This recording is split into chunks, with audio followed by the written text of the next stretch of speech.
السلام علیکم۔ آج میں آپ کو بتاؤں گی کہ دوزخ میں جانے کے اسباب کیا ہیں۔ اگر ہم ان گناہوں سے پرہیز کریں تو ہم جنت میں جا سکتے ہیں۔ اللہ تعالیٰ نے سورہ مدثر میں صاف صاف بتا دیا ہے کہ دوزخ میں جانے والے اس دنیا میں کیا کرتے پھر رہے ہیں۔ اس کا ترجمہ ہے، دانی طرف والے نیک لوگ جنتوں میں ہوں گے اور پوچھتے ہوں گے، یعنی آگ میں جلنے والے گنہگاروں سے، کہ تم دوزخ میں کیوں پڑے؟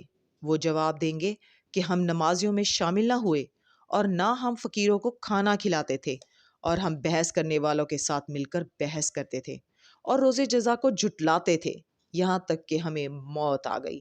اگر یہ کام آپ میں سے کوئی کر بھی رہا تھا تو پلیز آج ہی سے توبہ کریں اور ان گناہوں سے بچنے کی توفیق مانگیں اور ان سے بچنے کی کوشش کریں، تاکہ موت آنے سے پہلے اللہ ہم سے راضی ہو جائیں اور ہمیں ہمیشہ رہنے والی جنت میں ہمیشہ کے لیے ڈال دیں۔ آج کا سبق شروع کرتے ہیں۔ پناہ مانگتی ہوں اللہ کی شیطان مردود سے۔ شروع اللہ کا نام لے کر جو بڑا مہربان نہایت رحم والا ہے۔ یہ تمہیں خفیف سی تکلیف کے سوا کچھ نقصان نہیں پہنچا سکیں گے، اور اگر تم سے لڑیں گے تو پیٹھ پھیر کر بھاگ جائیں گے، پھر ان کو مدد بھی کہیں سے نہیں ملے گی۔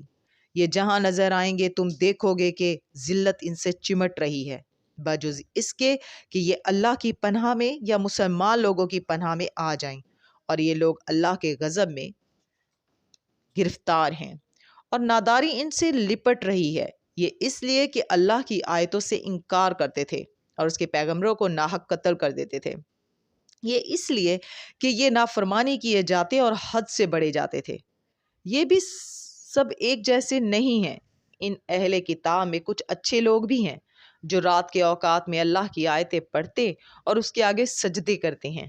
وہ اللہ پر اور روز آخر پر ایمان رکھتے ہیں، اور اچھے کام کرنے کو کہتے اور بری باتوں سے منع کرتے اور نیکیوں پر لپکتے ہیں، اور یہی لوگ نیکوکار ہیں۔ اور یہ جس طرح کی نیکی کریں گے اس کی ناقدری نہیں کی جائے گی، اور اللہ پرہیزگاروں کو خوب جانتا ہے۔ صدق اللہ العظیم۔ کل انشاءاللہ پھر ملیں گے۔ اللہ حافظ۔